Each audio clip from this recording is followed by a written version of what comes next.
Thanks for staying with us on SABC News. The South African economy grew by 1.6% in the third quarter. Joe de Beer, who is the Deputy Director General at Statistics South Africa, joins me now. Thanks so much for your time on SABC News. So which sectors had the biggest contributions to GDP? The contributions to GDP was quite well spread out through the economy, but the agriculture sector gave an outstanding performance.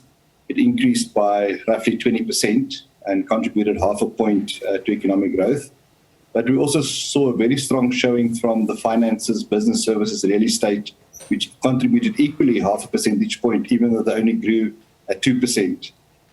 Otherwise, all the other industries made small positive contributions apart from electricity, which declined slightly. We're all aware of the rolling blackouts that we've had during the quarter. And then we recorded a negative change in output for personal services. Mm-hmm. Joe, Statistics South Africa has previously described the story of our recovery as complicated when we look at the industries. So what story is the Q3 numbers telling? I think it always stays complicated, but I think the one positive of the third quarter is that the growth is quite broad-based. However, we should caution that it is driven very much by agriculture. Agriculture is a very seasonal industry, even though we try to adjust for that, and is very much climate dependent. And we shouldn't be relying on agriculture to forever drive us. However, we saw strong growth from the traditional stalwarts, mining and manufacturing. Both of those recorded strong increases, manufacturing especially on the automotive sector. And we know the previous quarter automotive sector was struggling with the floods that we had in KZN. Both of those sectors then had spillover effects to land transport. The things we manufacture has to be transported, and that then manifested in the strong growth we saw on the export side. Mm-hmm. Joe, Statistics South Africa also measures the expenditure side of GDP. We've been speaking about supply. How did exports and the expenditure side do? Yeah, on the export side, it grew by just over 4%, which is nice and strong. It reflected the production that we had and the change in our inventories. However, on the expenditure side, we always keep an eye on household consumption expenditure. That is just all the expenditure that you and I do as households. And that unfortunately declined by 0.3%.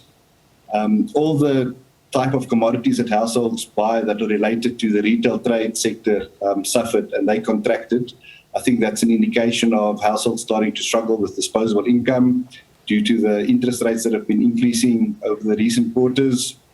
The one exception there, though, is expenditure on restaurants and hotels by households that had a fairly high growth rate of more than 5.5%.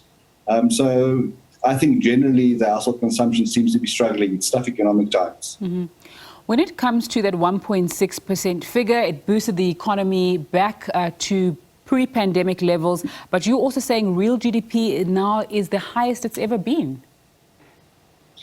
Yes, generally as an economy grows, the size will of course keep increasing, and the first quarter of this year we actually registered an economy that was in volume terms larger than pre-COVID, but unfortunately we lost that position again in the second quarter when we recorded the negative 0.7%, but with this strong 1.6% of the third quarter, we've now surpassed the absolute value of the economy that we saw in the first quarter. So the economy is now indeed larger than pre-COVID.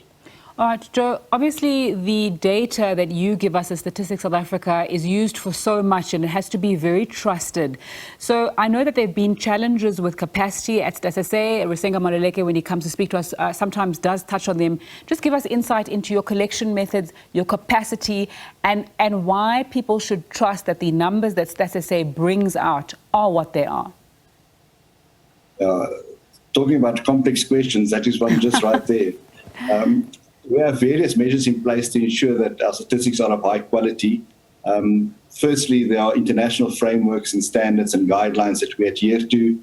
Then we have strict internal policies and procedures and standards to make sure that we do things the way that they should be. So we are therefore confident that when we publish something as official, that it does meet all our criteria for being official statistics.